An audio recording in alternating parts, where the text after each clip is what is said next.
بلد کو پڑھیں. باری تعالیٰ نے ایک اور رنگ میں اسی بات میں فرمایا فَلَقْتَحَمَ الْعَقَبَةَ، وہ شخص ابھی نیکی کی گھاٹی میں داخل ہی نہیں ہوا.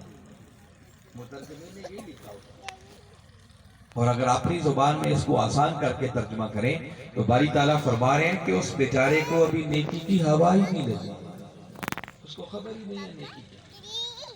پوچھا وَمَا أَدْرَاكَ مَا الْعَقَبَةُ، تمہیں کیا خبر کہ وہ نیکی کی گھاٹی کیا ہے؟ تو مولا تو خود ہی بتا وہ کیا ہے نیکی. تو فرمایا فَقُّ رَقَبَةٍ، نیکی تو یہ تھی کہ کسی غلام کو آزاد کروایا. اور اطعام فی یوم ذی مسغبہ، یا قحط کے دن، بھوک کے دن، افلاس کے دن، فاقے کے دن کسی بھوکے کو کھلایا ہوتا. فرمایا نیکی تو یہ تھی. یتیماً ذا مقربہ، یا کسی قریبی رشتہ دار یتیم کے سر پر دست شفقت رکھا ہو. فرمایا نیکی تو یہ تھی. اور مسکیناً ذا متربہ، یا کسی خاک نشین حاجت مند کی حاجت پوری کی ہوتی. فرمایا نیکی تو یہ تھی. یہ دین ہے جو آقا لے کر آئے. ہم آقا کی آمد کی دھوم مچا دیتے ہیں، مگر جو دین لے کر آئے ہم کہتے ہیں میلاد ہو گیا بس اب رسول اپنے گھر ہم اپنے.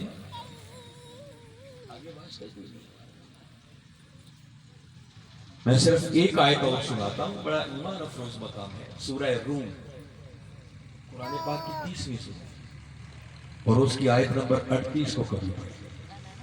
آج یہ میں وہ آیتیں پڑھ رہا ہوں جو میلاد میں کوئی سناتا ہی نہیں. سنیں باری تعالیٰ نے کیا بات ہے. فرمایا فَآتِ ذَا الْقُرْبَىٰ حَقَّهُ وَالْمِسْكِينَ وَابْنَ السَّبِيلِ. 3 کام کرنے کا باری تعالیٰ نے حکم دیا. سب سے پہلے نمبر پر فرمایا اپنے قریبی رشتہ دار کا حق ادا. والمسکین، پھر فرمایا مسکین کا حق ادا. پھر فرمایا وابن السبیل، اور مسافر یعنی مہمان کا حق ادا.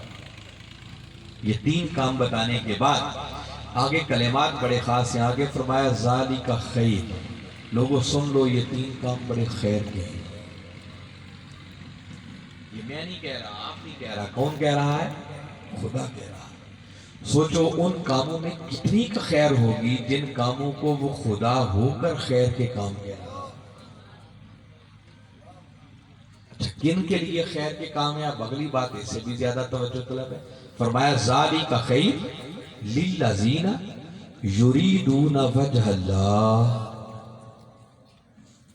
کبھی رات کو خلوت میں بیٹھ کر اس آیت کریمہ کو پڑھیں. 3 لفظ ہیں، میں تینوں کا معنی بتاتا ہوں. وجہ، اس کا معنی ہے چہرہ. وجہ کا کیا معنی ہے؟ جب آپ نے کہا وجہ اللہ، اس کا کیا معنی بنا؟ اللہ کا چہرہ. تیسرا لفظ ہے پیچھے یریدون، یہ ارادے سے نکلا. کلمات یہ ہیں یریدون وجہ اللہ. باری تعالیٰ فرما رہے ہیں کہ وہ لوگ جو ارادہ کرتے ہیں، وہ جو تمنا کرتے ہیں، وہ جو خواہش رکھتے ہیں کہ کبھی وہ سہانا لمحہ آ جائے کہ وہ مولا اپنے حسن مطلق سے پردہ اٹھا کر کبھی ایک جھلک عطا کرتے ہیں. فرمایا جو میرے مکھڑے کے طلبگار ہیں، جو میرا دیدار چاہتے ہیں، میری ملاقات اور مثال چاہتے ہیں، تو فرمایا میں اپنے حسن مطلق کی جھلک ان کو عطا کرتا ہوں جو پہلے نمبر پر اپنے قریبی رشتہ دار کا حق.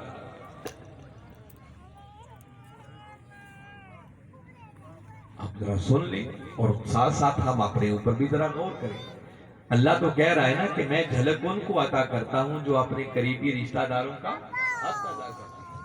اور ہمارا حال یہ ہے کہ حق ادا کرنا تو بڑی دور کی بات، ہماری زندگی اسی میں بیت جاتی ہے کہ رشتہ داروں کے حقوق پر قبضہ کیسے کرنا. یہ ہے ہمارا. میں صحیح کہہ رہا ہوں غلط کہہ رہا ہوں؟ یہ ہے دین سے ہمارا. اگر نہیں سمجھ تو میں ایک آسان کر کے بات بتاتا ہوں. دیکھیے اللہ اور اس کا رسول صلی اللہ علیہ وسلم جو دین لے کر آئے ہمارے لیے، اس دین میں اگر باپ پردہ کر جائے تو اس کی چھوڑی ہوئی وراثت، جہاں بیٹوں کا حصہ ہے ساتھ بیٹیوں کا حصہ بھی ہوتا ہے یا نہیں ہوتا؟ یعنی ہمارے باپ کی وراثت جو ہے انہوں نے چھوڑی، اس میں اگر ہمارا حصہ ہے تو ساتھ ہماری بہنوں کا بھی. مانتے ہیں نا سارے؟ سب کا ایمان ہے. اب ایمان سب کا ہے، مگر سارے اپنے گریبانوں میں جھانک کر دیکھیں کہ ہم میں سے کتنے ہیں جو اپنی بہنوں کا حصہ خوش دلی سے انہیں دے دیتے ہیں. کوئی دیتا؟ کوئی نہیں دیتا. اور اگر بہن غریب ہو، حاجت مند ہو، وہ آ کے خود ڈیمانڈ کریں کہ بھئی اللہ اور اس کے رسول نے میرا حصہ بھی رکھا تو میرا حصہ مجھے دے دو. بہن مانگ کے دیکھے، بھائی ساری زندگی بلانا ہی چھوڑ دے. یہ ہماری دین ہے. میں آپ کو صرف آج ایک فکر دینا چاہ رہا ہوں کہ ہمارے بدلنے کا وقت کب آئے گا. خالی جذبات میں رہیں گے یا کبھی ہوش کی دنیا میں بھی آئیں گے؟ آج اس دین سے ہم کو دور ہو. اگر یہ میری باتیں کسی کے ذہن میں آ گئی اور کوئی ایک بھی سمجھ گیا تو میں سمجھوں گا کہ میرے آنے کا مقصد پورا ہو گیا. دیکھیے یہ جو ہم نے ذہن بنا لیا ہے نا کہ بس آقا کا میلاد منایا، باقی کچھ کیا نہ کیا، بس بیڑا ہی. ہم نے یہ تصور بنا لیا. معلوم نہیں یہ غلط فہمی کہاں سے آئی. میں اختلاف نہیں کرتا آپ لوگوں سے، یہاں تک میرا اتفاق، مگر کیسے ہوگا آج بتانا چاہتا تاکہ غلط فہمی دوں. میں اس کی بھی تفصیل میں نہیں جاتا، بس ایک بات آپ کو مفہوماً بتانا چاہ رہا ہوں. لمبی حدیث مبارکہ ہے، اس تصور سے بھی آپ واقف ہیں، بس تھوڑا سا اس کا حصہ آپ کو.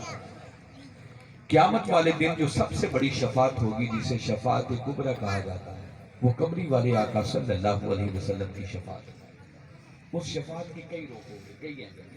ان میں سے ایک بتانا چاہ رہا ہوں. جب جنت اور دوزخ کے فیصلے ہو جائیں گے تو ایسے میں ایک مرحلہ آئے گا جب قمری والے آقا صلی اللہ علیہ وسلم اللہ کی بارگاہ میں سربسور ہوں.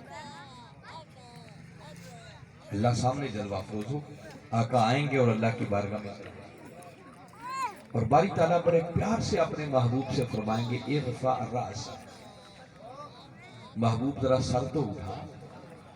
کل تسمع لک، محبوب بول تمہیں سنا جائے گا. سل توتا، محبوب مانگ عطا کیا جائے گا. وشفع تشفع، محبوب شفاعت کر قبول کی جائے گی. اور حضور شیخ الاسلام تو فرمایا کرتے ہیں، یہ روکھا روکھا ترجمہ جچتا ہے، یہ محب اور محبوب کی بات ہے.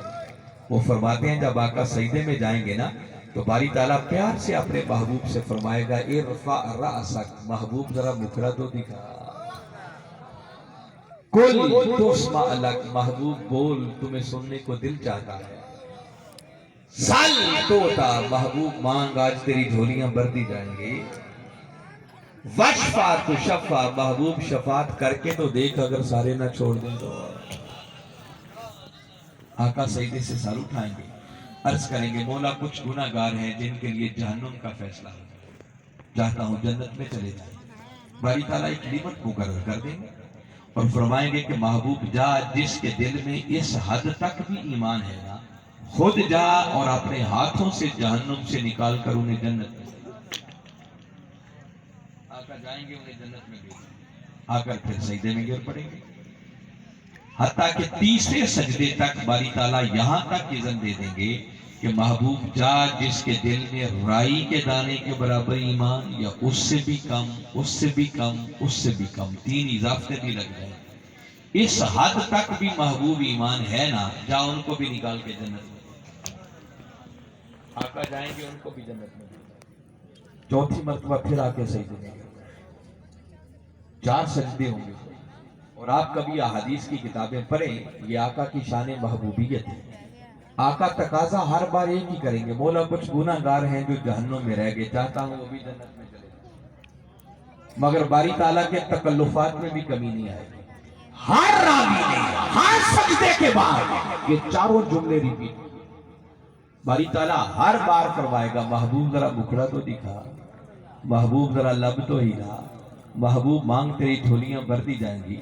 محبوب جس جس کی شفاعت کرے گا ہم چھوڑ دے جائیں گے. کیا شان محبوبیت. جب چوتھی بار باری تعالیٰ محبوب کو سجدے سے اٹھائیں گے تو پوچھیں گے اچھا محبوب آج تو بڑی کھلی چھٹی دے دی تھی، اب کیا چاہتا ہے؟ آقا پھر عرض کریں گے کہ مولا تو نے بڑی کھلی چھٹی دی مگر یہ بھی تو ایک ہاتھی تھی نا. کچھ ایسے بھی ہیں جن کے دلوں میں ایمان تو ہے مگر اس سے بھی کم، چاہتا ہوں وہ بھی جنت میں چلے جائیں. تو باری تعالیٰ اپنی عظمت کی، کبریائی کی، جلالت کی قسم کھا کر اعلان فرمائے گا من قال لا الہ الا اللہ دخل الجنہ.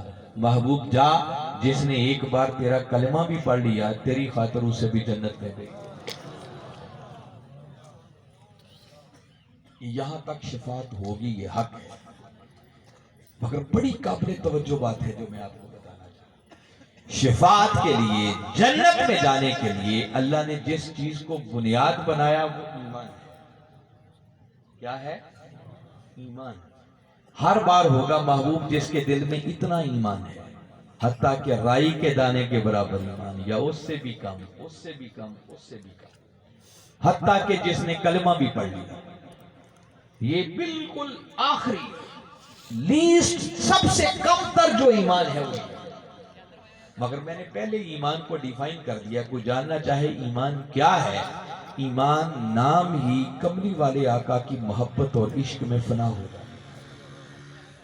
اس سے ہٹ کر ایمان کسی اور شے کا نام